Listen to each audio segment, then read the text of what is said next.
Yes, Mr. Karadzic. Le président, oui, Monsieur Karadzic, veuillez poursuivre. Monsieur Karadzic, merci. Alors, pour ce qui est du compte-rendu d'audience et à l'intention des juges de la Chambre, je demande à ce que les erreurs faites par l'accusation qui prouvent l'entreprise criminelle commune, je demande à ce que ceci soit traduit, s'il vous plaît. Et cela pourrait-il être consigné au compte-rendu d'audience? Essentiellement, quand l'entreprise criminelle commune a-t-elle été créée et ensuite comment, etc. Ils vont buter l'accusation sur le fait que les Serbes ne cessaient de faire des concessions pour empêcher une guerre.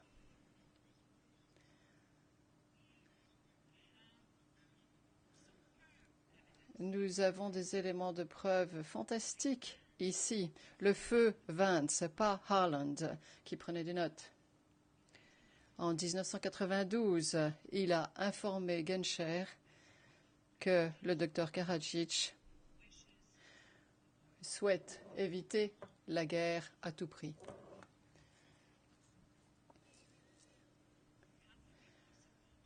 Comment serait-il possible de réaliser une quelconque entreprise criminelle commune sans guerre? Une entreprise criminelle commune telle que représentée par le bureau du procureur. Cependant,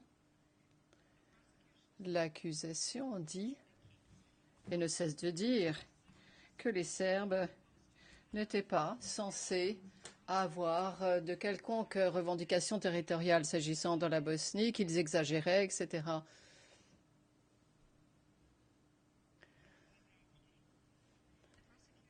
L'accusation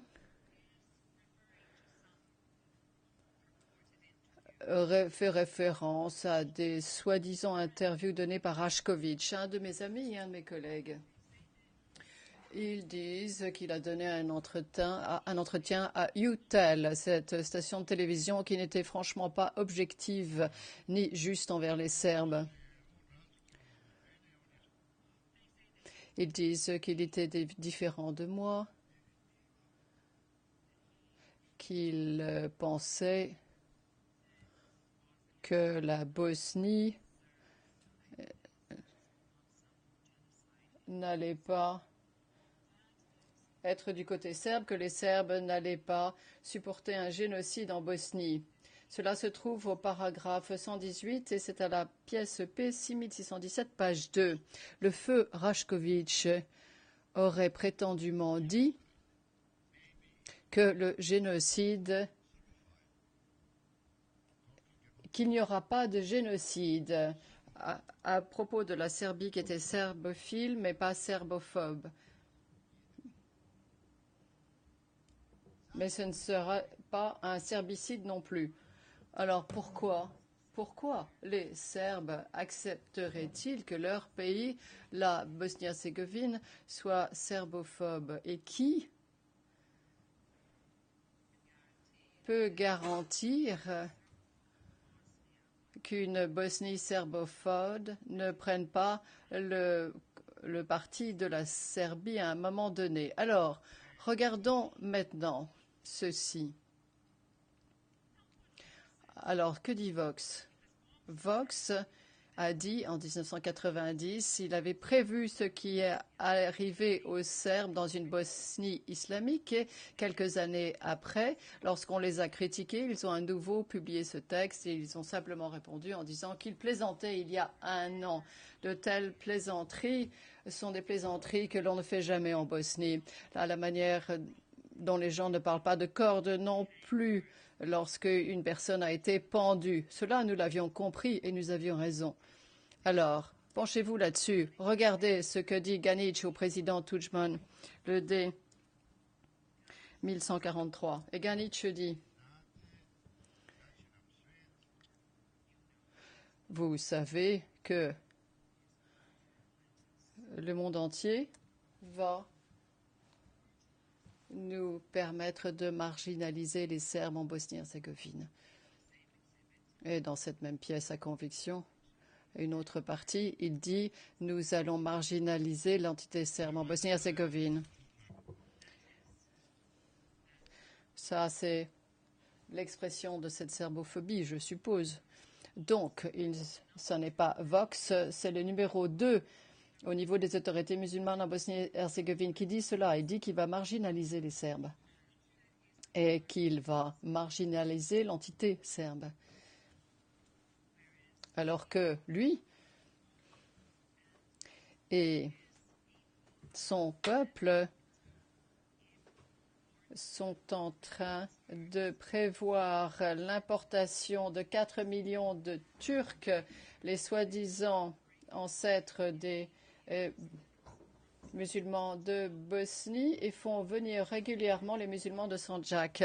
Et leur seul objectif consiste à changer la composition ethnique de la Bosnie-Herzégovine. Et l'accusation dit que c'est Karadzic qui souhaitait changer la composition ethnique de la Bosnie-Herzégovine. Et bien évidemment, ils montent de toutes pièces leurs éléments de preuve, parce qu'il n'y a pas de preuve du tout de ce genre de choses.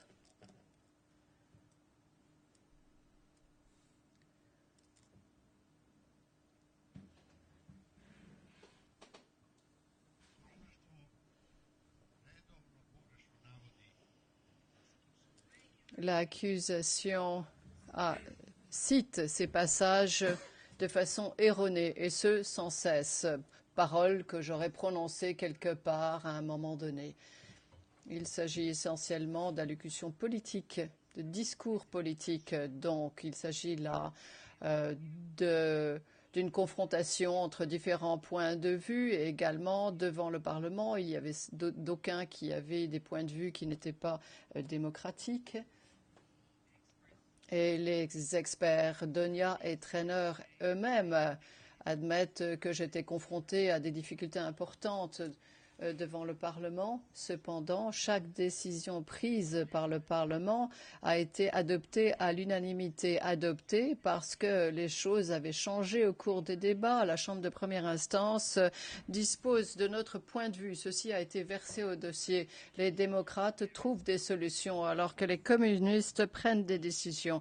Cela signifie que la proposition doit être amendée jusqu'à ce que tout à chacun estime que c'est acceptable. C'est l'essence même de la démocratie. Donia et Trainer, les experts de l'accusation, disent en revanche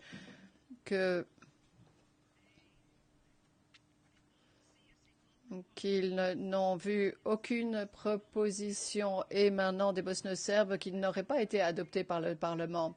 Comment cela est-il possible? Ceci n'a pas été imposé aux députés. Bon, rien n'aurait pu leur être imposé, de toute façon.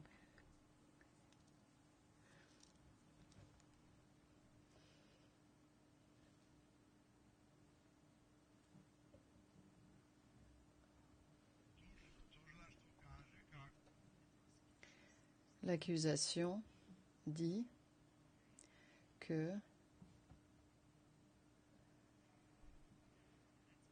j'ai, au paragraphe 43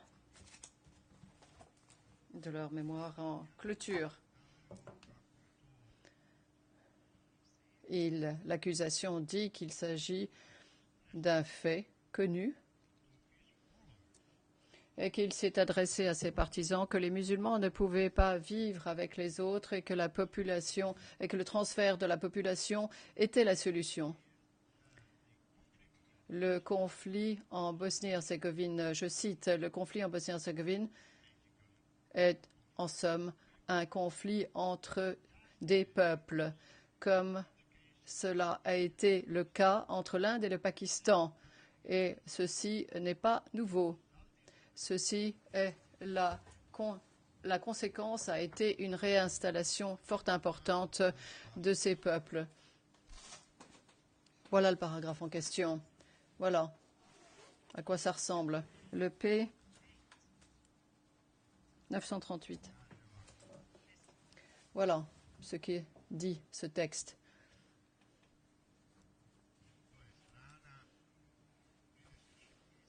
À la page 36, P12, page 18 à 20. La stupidité.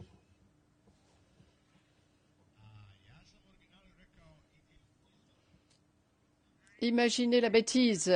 Alors, j'ai dit que c'était bête. Alors, imaginez combien c'est idiot, combien c'est stupide de faire la guerre en Bosnie. Voilà ce que j'ai dit. Le conflit en Bosnie-Herzégovine est en réalité un conflit entre des peuples, comme cela a été le cas en Inde et au Pakistan. Et ceci n'est pas nouveau. Et ensuite, voilà ce que dit le texte. En conséquence, je n'ai pas dit que, en conséquence, je n'ai pas dit cela. Il y a eu une réinstallation ou un échange de gens fort importants. Donc, voilà la position qui est la mienne à l'égard de l'incitation à des guerres ethniques et la réinstallation des peuples. Cependant, ceci a été complètement massacré par l'accusation et il déforme cela en disant que le 14 février 1992, en réalité c'était plus tôt, non plus tard, mais le 14 février également 1992, c'est à la pièce P12 que j'ai dit que les musulmans ne pouvaient pas vivre avec les autres. Cependant, ils omettent de dire que lorsque l'intégrisme fait son apparition, les gens ne peuvent pas vivre ensemble. Et cela, c'était l'élément clé, c'était la phrase clé. Et l'accusation a dit qu'un peu plus tôt, j'aurais dit que nous avons vécu ensemble, etc. Oui, nous avons vécu ensemble. Cependant, j'ai encouragé les gens à vivre ensemble. Et maintenant, ce que j'ai dit à propos de l'intégrisme, dans l'intervalle, l'intégrisme s'est développé. Ils ont pris le pouvoir. Le SDA a abandonné la Yougoslavie. Ils ont opté pour la sécession unilatérale de la Bosnie-Herzégovine au prix de la paix. Le SDA a entraîné une armée secrète qui comprenait plus de 100 000 hommes en 1980 dans 93 municipalités mixtes. Nous avons constaté cela et en secret, le SDA a envoyé ses hommes en Croatie pour y être entraînés, à l'instar des Oustachis avant la Deuxième Guerre mondiale, à Yankapusta et en Hongrie, où ils ont entraîné les hommes et leur ont appris à massacrer les Serbes. Ensuite, après un an d'une expérience fort difficile, il y a eu la tromperie, l'abus des institutions, des pouvoirs de la police. Et ensuite, les Serbes se sont rendus compte du fait que lorsque ce type d'islam politique fait surface, ce type de gouvernement fait son apparition, la coexistence devient impossible. Vivre ensemble devient impossible. On ne peut vivre que côte à côte dans ce cas. Nous étions en faveur de vivre à côté les uns des autres, mais non pas au sein du même système politique. Si les juges de la Chambre suivent ce qui se passe à l'heure actuelle en Bosnie-Herzégovine, il n'y a que les Serbes qui sont jugés. Et il existe des séquences vidéo des crimes commis par des généraux musulmans. Et ces personnes-là ne sont même pas mises en accusation. Ceci est mis de côté. C'est le même système politique. Il y a ces mêmes intentions d'abus, de soumettre les autres. Et ceci n'est pas recommandable et ne permet pas de vivre ensemble.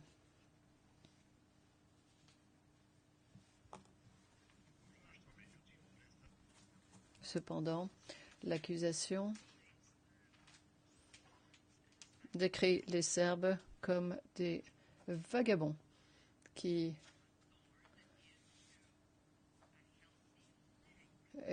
placent une épine dans une jambe saine en temps de paix. C'est un vers de Niégoche que je viens de citer. Et Niégoche, ici, a été maltraité. Et l'accusation n'a fait aucun effort pour essayer d'interpréter nos dires, nos allusions, notre ironie. Et lorsqu'il dit que d'aucuns nous disent que nous avons tout fait pour faire sortir les musulmans, pour les chasser, et vous ne pouvez pas voir qu'en réalité, ils sont en train de critiquer le gouvernement. Ils ne font rien d'autre. Vous voyez ce qu'ils se disent à propos de Zvornik et Bielina. Il s'agit d'ironie, de sarcasme, et l'accusation présente ceci comme si nous étions en train de fanfaronner ou de nous vanter.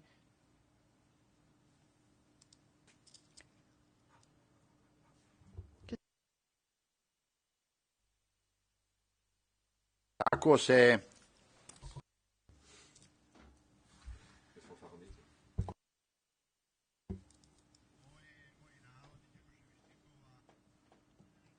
Lorsque je cite les vers de Niégoche, si vous deviez les mettre tous dans un même récipient, on ne pourrait pas en faire un bouillon. Il s'agit de poésie qui émane d'une couronne de montagne qui a été versée au dossier. Je ne retrouve pas la page de référence. Il s'agit d'un vers de Niégoche. Et un peu plus tôt, je l'ai cité aussi. Mais dans la langue de quelqu'un d'autre, on ne peut pas comprendre. Il aurait fallu que l'accusation fasse un effort pour interpréter ceci correctement, plutôt que de traîner Niégoche dans la boue et devant les tribunaux.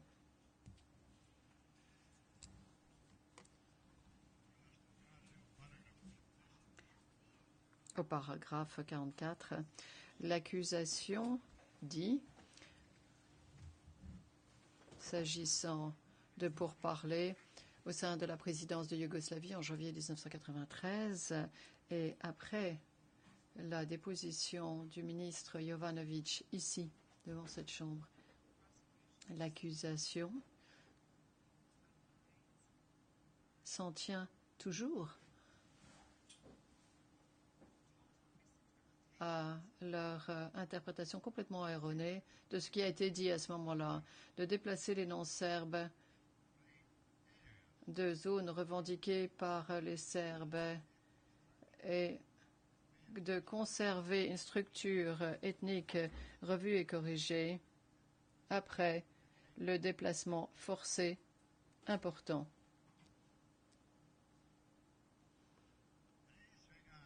Après un déplacement forcé en grand nombre. Correction d'interprète. Tout d'abord, la structure est restée inchangée parce que la possibilité de rentrer avait toujours été garantie et proposée par les Serbes. L'accusation se fonde pour avancer l'entreprise criminelle commune, à propos duquel l'accusation n'est pas capable de dire qui l'a créée et à quel moment. L'accusation, en réalité, dit que, pour l'essentiel, c'est l'intention serbe de déplacer les Croates et les musulmans et de leur faire partir des territoires auxquels aspirent les Serbes. Car, pendant la guerre, le fait de déplacer des civils des zones de combat constitue une obligation, un devoir. Et ensuite, l'accusation a pensé dire qu'il s'agissait d'un déplacement forcé. Et ensuite, ils ont ajouté transfert forcé.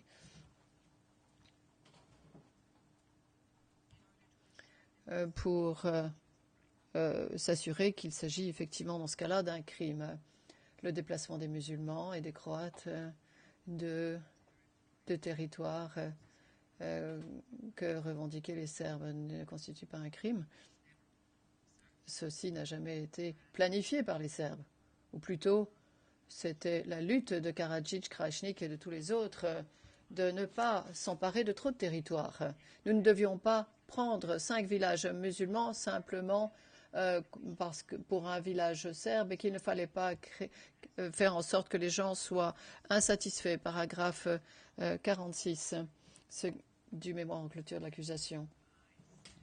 L'accusation a dit que j'aurais dit que la Drina est pure et Et c'est une discussion au cours de laquelle nous préparons la conférence, parce que nous ne savons pas ce qui va aboutir, quelle sera l'issue de la conférence. Cela ne signifie pas pur dans le sens d'éthiquement pur, cela veut dire clairement défini, autrement dit que cela ne sera pas contesté.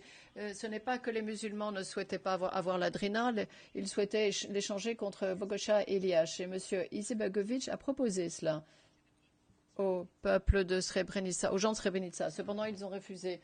Mais lorsque nous disons purement serbe, territoire purement serbe, cela ne signifie pas que nous voulons parler de territoires nettoyés. Cela veut dire territoires qui sont sans aucun doute serbes. Nettoyer n'est pas aussi clair que propre ou pur. Donc, d'après le contexte, vous pouvez contester que je parle ici de ce qui nous attend à la conférence de Dayton, ce qui sera accepté et ce pourquoi nous devrons nous battre. Owen Stoltenbergov plana 93. godine.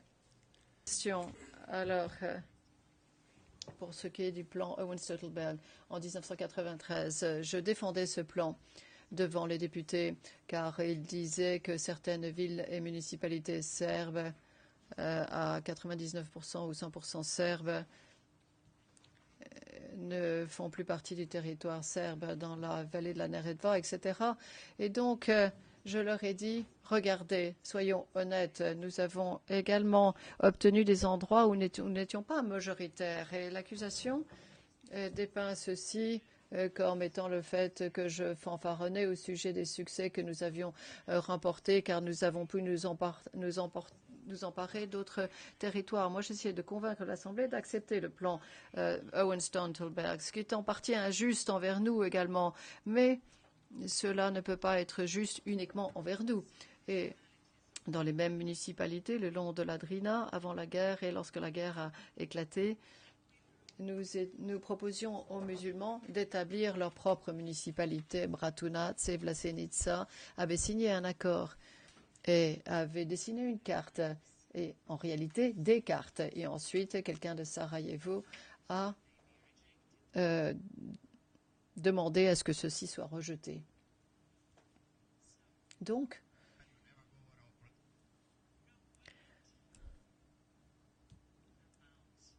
rien n'a été dit au sujet de chasser des gens ou de prendre le pouvoir. Nous avions déjà le pouvoir à Zvornik. Un plan avait été élaboré au sujet de 2 municipalités qui devaient être créées. Et il existe, et encore aujourd'hui, ces 2 municipalités existent comme elles ont existé pendant la guerre. Une grande partie de la municipalité de Zvornik a toujours été contrôlée par les musulmans. Nous n'avons jamais tenté de leur enlever cela. Cependant, le bureau du procureur affirme que les Serbes ont pris le contrôle de la municipalité de Zvornik, des municipalités de Zvornik, ce qui n'est pas exact. Lorsque la guerre a éclaté, à ce moment-là, les Serbes ont pris le contrôle de la ville avec les quartiers serbes, ce qui, en temps de paix, aurait pu constituer deux administrations différentes. Par rapport à Bratunac, on dit que quelqu'un a affirmé qu'il n'y avait plus un seul musulman à Bratunac. À ce moment-là, les Serbes ne contrôlaient que la ville et 20% des municipalités. 80% étaient entre les mains des musulmans, et ce jusqu'en octobre 1993. Et donc, de la sorte, vous pouvez condamner qui vous voulez. Si vous n'avez pas l'obligation de prouver les faits. Nous devions aller à Bratunac et traverser la Serbie pour ce faire, parce qu'il n'y avait pas de voie de communication directe. Tout était occupé. À Podrinje se trouvait dans la partie musulmane pendant une année entière, occupée par 30 000 soldats environ. Et ça, ce sont leurs faits, les faits qui existent et qui figurent au dossier, qui ont été versés au dossier. Et ça n'a cessé d'être une zone de combat. Les Serbes ont subi des attaques à Podrinje pendant une année entière. Et pendant toute une année, nous avons lancé des appels à leur intention pour leur demander de faire cesser cela. Et cette zone allait finalement faire partie de l'entité musulmane. Dans tous les plans qui ont été élaborés, j'ai toujours envisagé cette possibilité et ceci a toujours été inscrit dans tous les plans qui ont été élaborés, que ce soit le plan Vance, Owen ou Stoltenberg. Il a toujours été prévu que les musulmans auraient 80% du territoire dans la vallée de la Drina, ce qui avait été envisagé, et c'eût été le cas s'ils n'avaient pas opté pour la guerre. Et nous allons parler de Srebrenica demain. Excellence. Je dois vous parler de la chronologie des événements. Je dois vous signaler quelque chose d'important. Les musulmans ont mis le feu à la vallée de la Drina au début du mois d'avril. La crise a été fomentée ici, à cet endroit, le 31 mars. Nous avons vu un document qui émane des services de renseignement croates qui montre que le capitaine Taric avait été envoyé à Bijeljina le 31 mars pour prendre le contrôle de cette ville. Et ensuite, il a pris Bijeljina, on a pris le contrôle. Ces tireurs embusqués ont contrôlé toute la ville, du château d'eau jusqu'au gratte-ciel. Et depuis les gratte-ciel, les premières victimes sont tombées, notamment une femme qui se trouvait sur son balcon. Ensuite, la cellule de crise de cette municipalité, pas la cellule de crise de la SDS, s'est réunie pour aborder la suite des événements. Ensuite, le bureau du procureur prétend que le SDS a invité Arkan à Bijeljina.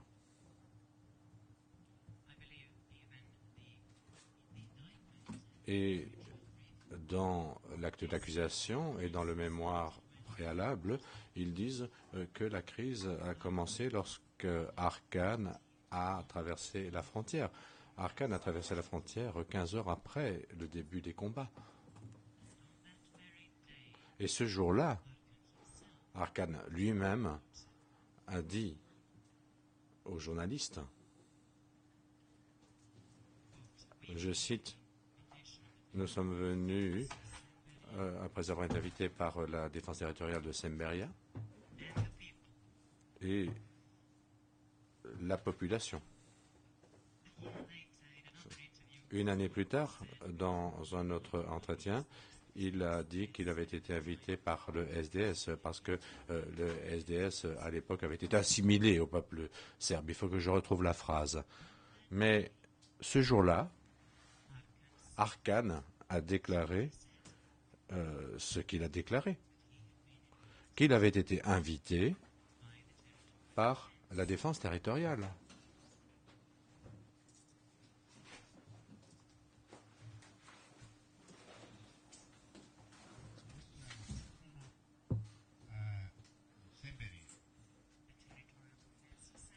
La défense territoriale de Semberia. Et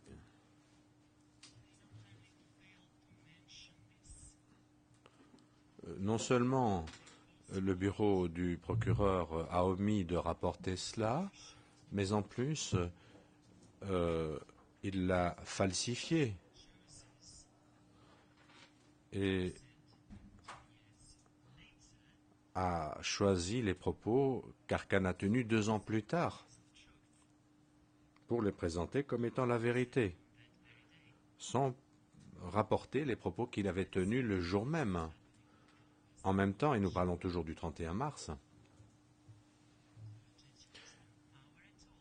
Karadzic n'a pas de pouvoir. Il existe encore une présidence conjointe, Biljana Karadzic et Fikret Radjic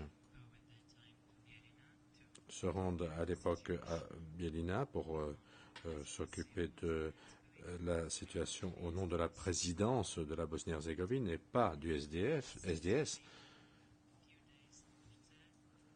Et tout cela s'est produit quelques jours après le massacre des Serbes à Sieńskovac, à Bosanski Brod.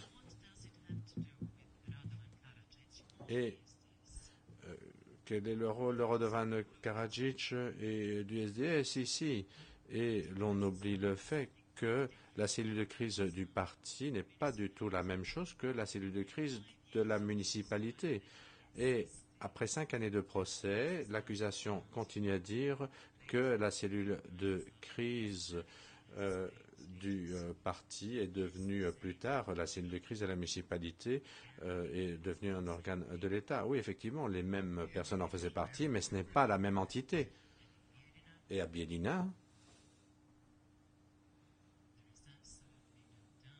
il ne fait absolument aucun doute d'identité de ceux qui ont commencé les hostilités et la crise et quelles étaient leurs intentions. Un autre fait omis est que parmi les 42 victimes approximativement, il y avait moins de 10 Serbes, mais c'est simplement parce que les Serbes s'étaient échappés, avaient fui, et les musulmans avaient des postes de contrôle autour de la ville. Et ils étaient exposés aux balles, aux tirs.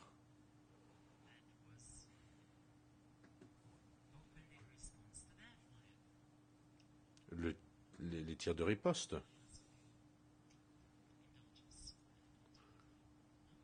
Et je vous prie de m'accorder quelques instants le temps de retrouver la référence du document.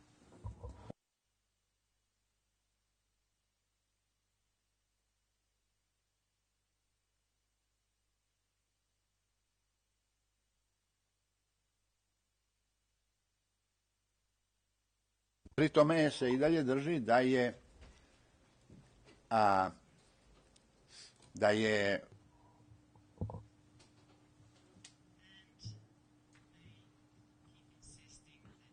Et il continue à insister pour dire que le SDS s'est emparé du pouvoir à Bijeljina dans le courant du mois d'avril, le 2 ou le 3 avril, après le début du conflit. Malgré que des témoins de Biella aient confirmé ici qu'il n'y avait pas eu de changement de gouvernement, que personne n'avait pris le pouvoir. C'était les mêmes autorités qui étaient en place le 31 janvier 1991 et le 31 janvier 1995. Il n'y a pas eu de prise de pouvoir.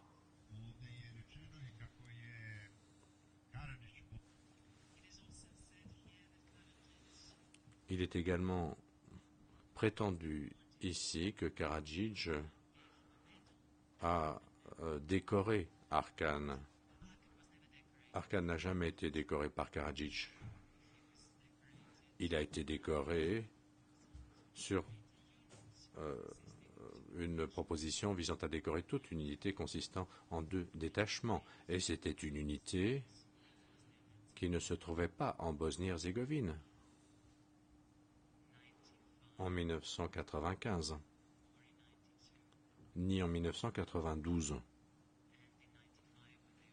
Et en 1995, lorsqu'elle a offert ses services, ses services ont été acceptés. Cette unité a été placée sous le commandement de l'armée et de la police.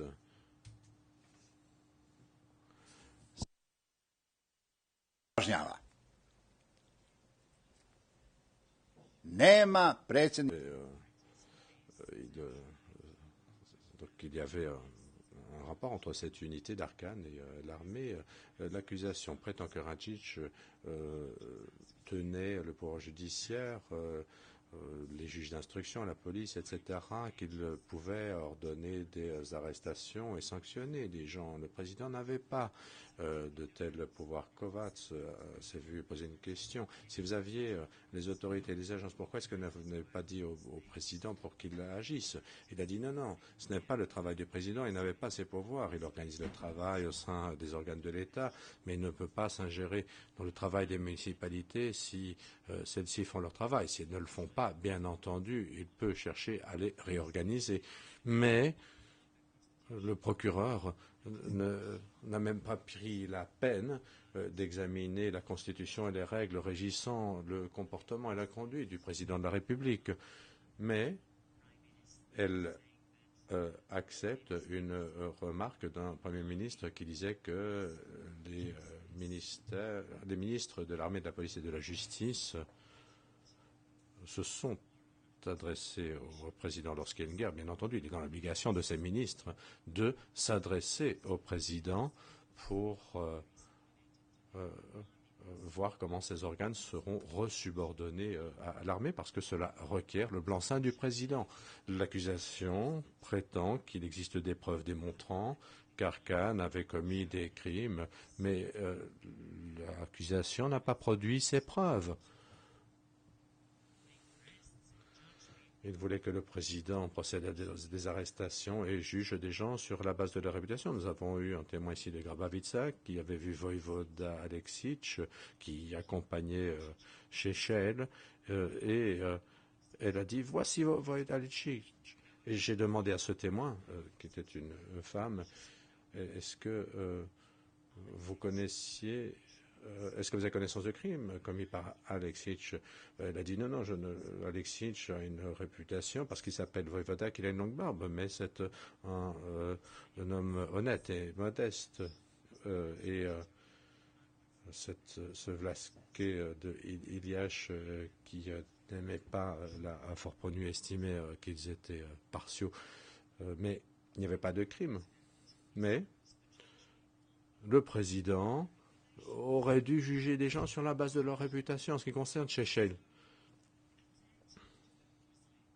qui était si attentionné vis-à-vis des musulmans. Il avait au sein du comité central de son parti radical de nombreux musulmans, et ses députés défendaient sans cesse les musulmans.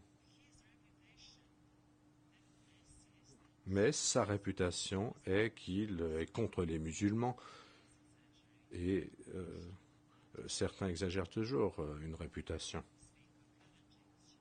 De la même manière qu'on parle de Karadzic, même si le haut représentant a dit récemment que les musulmans n'avaient jamais eu de meilleur ami que Karadzic, le haut représentant INCO. Mais d'une manière ou d'une autre, cela est passé à la trappe, alors que j'étais véritablement l'ami des musulmans, et même de M. Izetbegovic.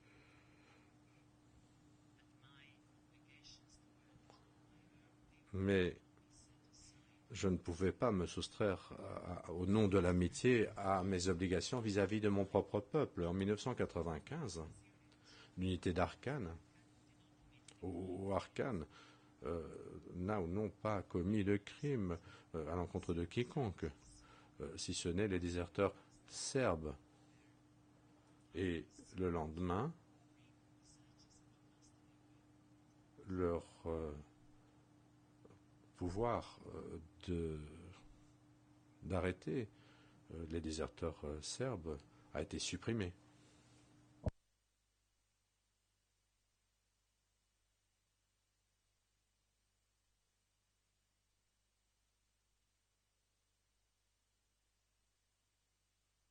Počeo sam sa Drinom početkom aprila, znači krajem marta čak, dok postoji... J'ai commencé mon allocution avec la Drina jusqu'à la fin du mois de mars, alors que l'État conjoint était encore en place. La Ligue patriotique et les Bérets verts mettaient le feu aux municipalités le long de la Drina. L'objectif était clair, de faire en sorte que les forces de l'ONU entrent dans la Drina pour isoler la Bosnie de la Yougoslavie, même si la reconnaissance internationale avait déjà été promise. On l'attendait le 6 avril, elle pointait à l'horizon. Ils ont proclamé la mobilisation générale. Quel monde pourrait reconnaître un pays en pleine mobilisation générale? Toutefois, C'est ce qu'a fait, dans notre cas, la communauté internationale. On dit que Izetbegovic était contre.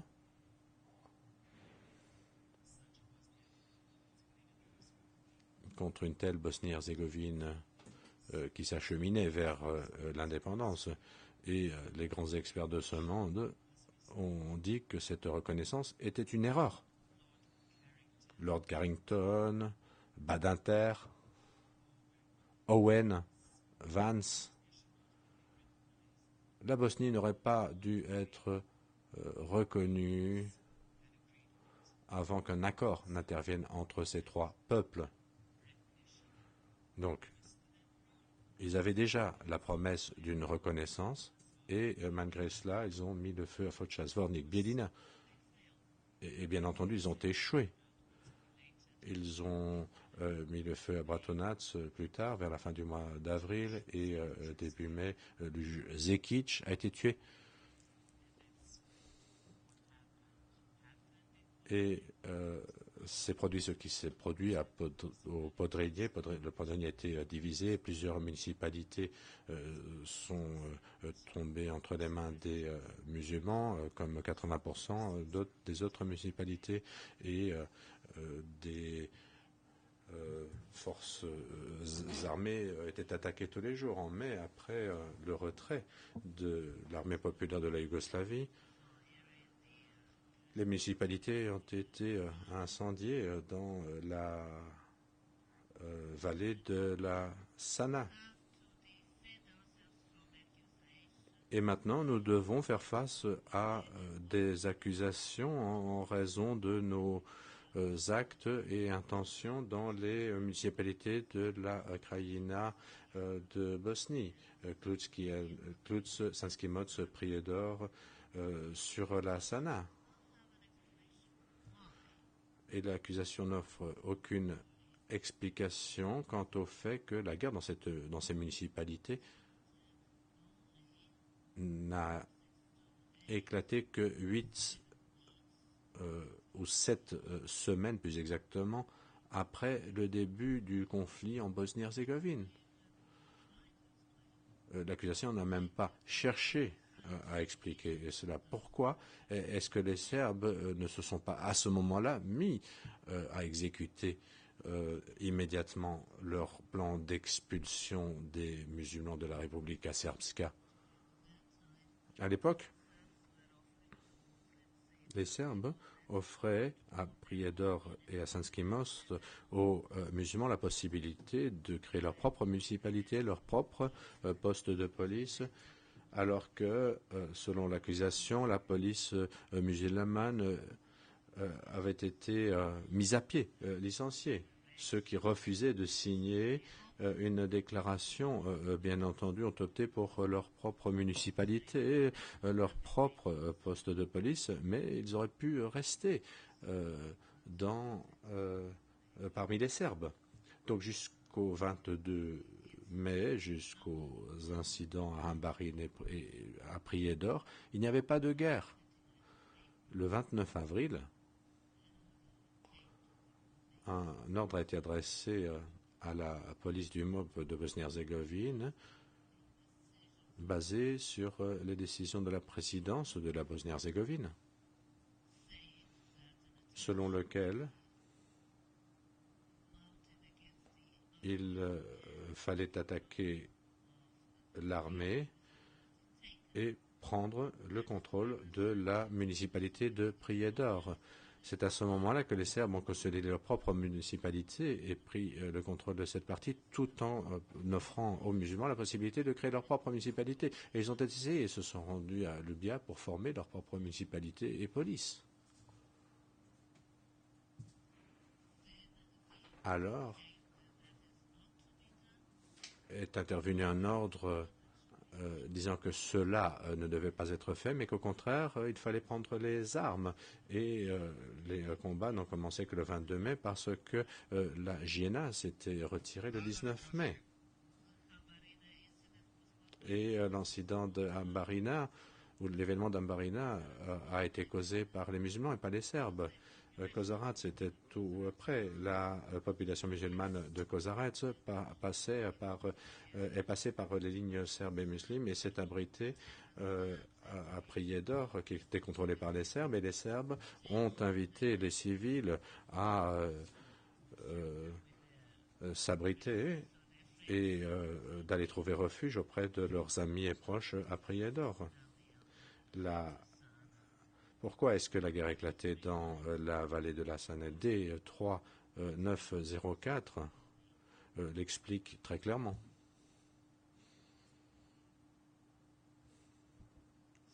D3904, répète l'interprète. Eh bien parce que c'était un ordre et parce que au QG Sarajevo, ils étaient furieux. Pourquoi y avait-il des négociations là-bas avec les agresseurs et les agresseurs étaient salués depuis la Bosnie les Serbes, et c'est ce que Sefer Alilovic a dit le 9 décembre 1992, le 10 septembre plus exactement 1992.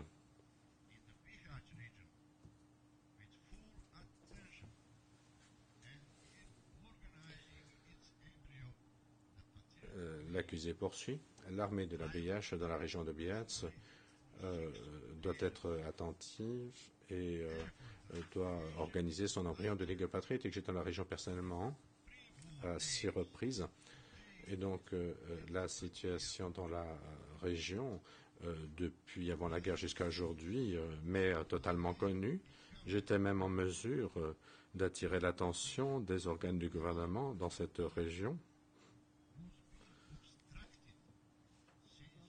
sur le fait qu'un combat armé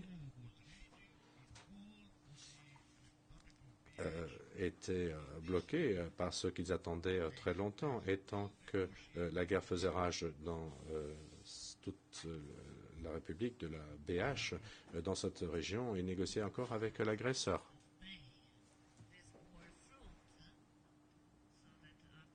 L'accusé poursuit, et donc effectivement, cela donnait des résultats à la fin du mois de mai, après Ambaziré et Kozarats, le 27 mai, simultanément, dans plusieurs endroits, notamment à Cluj, des conflits ont éclaté à Sanski Mons, et le 30 mai,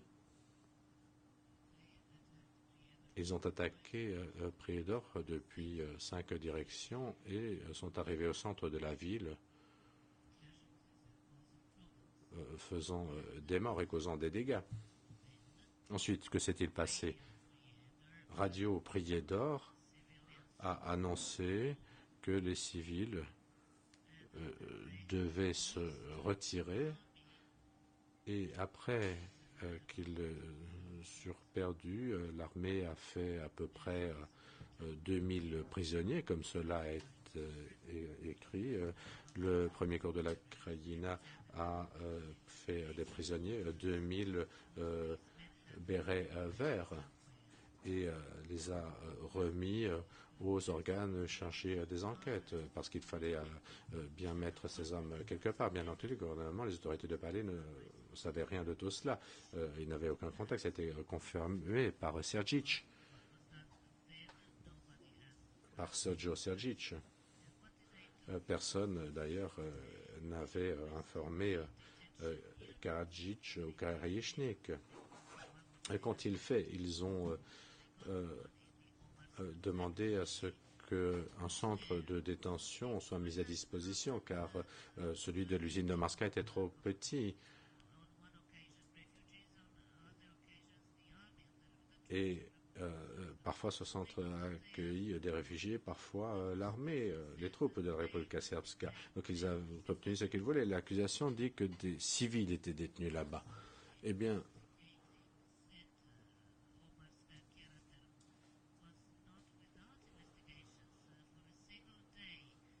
ce centre d'enquête en Marska à terme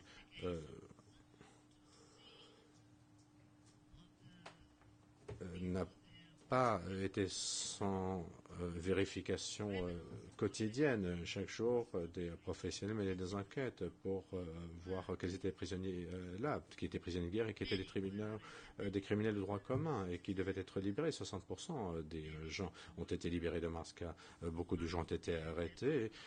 Et on y a retrouvé beaucoup qui avaient participé à des combats. 40% de ces gens ont été transférés à Manietcha.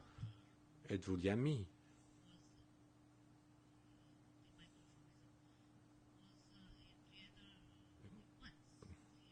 Qui n'a été qu'une seule fois à Prijedor, a écrit un bon rapport dont je vous donnerai la référence dans un instant. Et il a dit, je suis passé par un village musulman à l'extérieur de Prijedor, il était intact. Il y avait tout simplement un tissu blanc qui pendait par la fenêtre, les gens allaient au travail, etc. J'ai également vu Kozarats qui était détruit. Ensuite, il y a les questions qu'il a posées à des musulmans. Un des musulmans a dit je n'ai pas participé à des combats. Ils m'ont trouvé dans la rue, ils m'ont emprisonné, m'ont emmené à Marska et ils se sont rendus compte que je n'avais pas participé au combat. Ils m'ont libéré. Je voulais aller à Ternopoli le plus rapidement possible parce que là-bas, c'est sûr. Voilà ce qu'il a dit.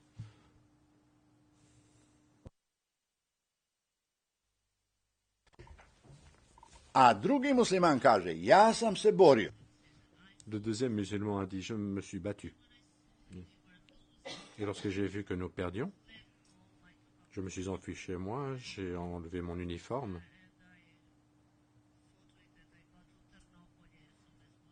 Et je voulais me rendre à Ternopil le plus rapidement possible parce que c'était sûr là-bas.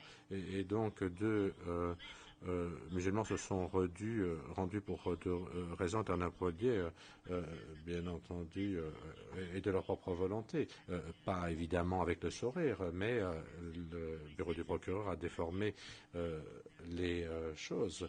Personne n'a dit qu'ils étaient heureux de quitter leur domicile et de se rendre dans le centre d'accueil, mais ils sont partis de leur propre gré. Deux musulmans de deux manières différentes. Dans le rapport d'Ed Vouliami, on ne peut pas dire que Ed Vouliami était pro-serbe, mais il explique comment les gens sont arrivés à Marska. Il y avait des professionnels qui travaillaient là-bas tous les jours et personne ne se mêlait de leur travail. La police, les autorités judiciaires procédaient à un tri pour savoir qui devait être libéré et qui devait faire l'objet de poursuites. Et quels étaient les prisonniers de guerre, puisque c'était trois variantes. Et le premier jour, le procureur a dit qu'il y avait des enquêtes. C'était peut-être pas le premier jour, mais bon, quoi qu'il en soit.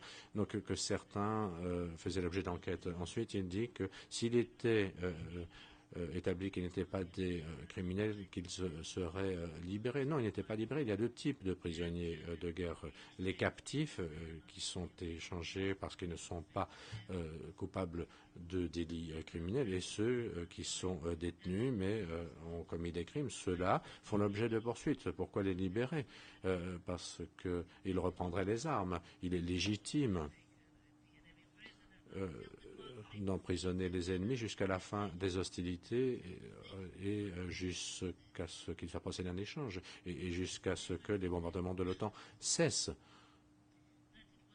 Je n'ai jamais dit que c'était une condition préalable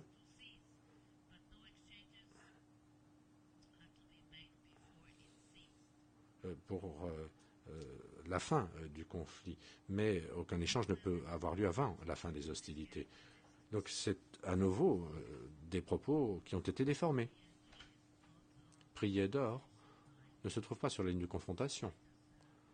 Les combattants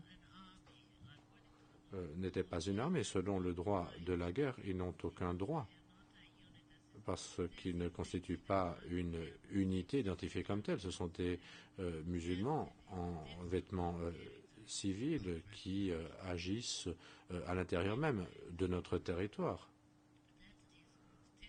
Partout ailleurs dans le monde, on parle de terroristes pour cela. Mais quoi qu'il en soit, ils ont été traités comme des prisonniers de guerre. Mais à Prijedor, en 1994, il y a eu assez de musulmans pour massacrer 6 policiers serbes et suffisamment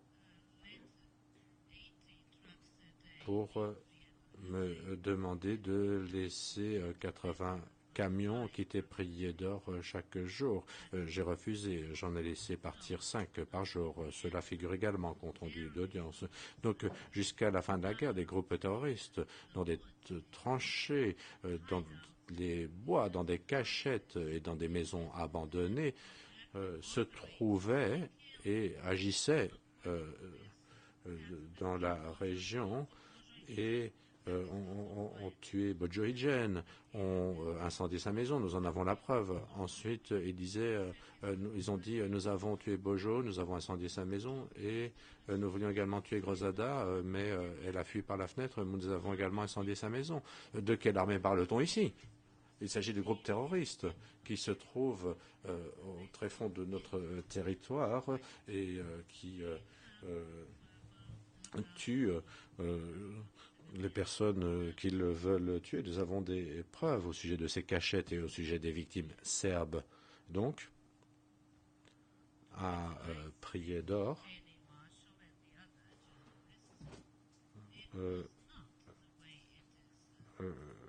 je l'ai dit à Penny Marshall et à d'autres journalistes, les choses n'étaient pas comme elles ont été représentées par l'accusation. Il y a eu des crimes.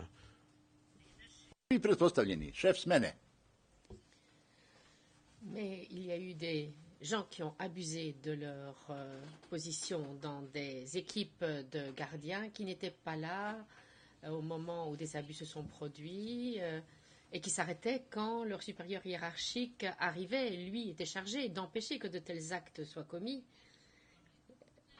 C'est l'État aussi interdit de tels actes. Et donc, mes hommes ont empêché leurs subordonnés à prendre, à perpétrer des sévices. Nous avons des centaines d'exemples de ça. Nous avons une déposition qui dit nous étions enfermés dans une municipalité et puis des gens sont arrivés, ils ont lancé un gaz jaune et puis la police est arrivée et instantanément ils nous ont fait sortir. Vous trouverez ce type d'exemple en grand nombre. On sait qu'au niveau hiérarchique supérieur, les gens ont vraiment veillé aux droits des civils et des prisonniers et ont lutté contre la perpétration de crimes et les méfaits de leurs subordonnés. Et puis, il y a eu malheureusement des cas regrettables comme ça, comme il y en a toujours dans des guerres civiles. Dites-moi quand je dois m'arrêter, je peux poursuivre le président? Oui, si cela peut vous convenir, nous allons suspendre et reprendre à 11h30. All rise, we will leave.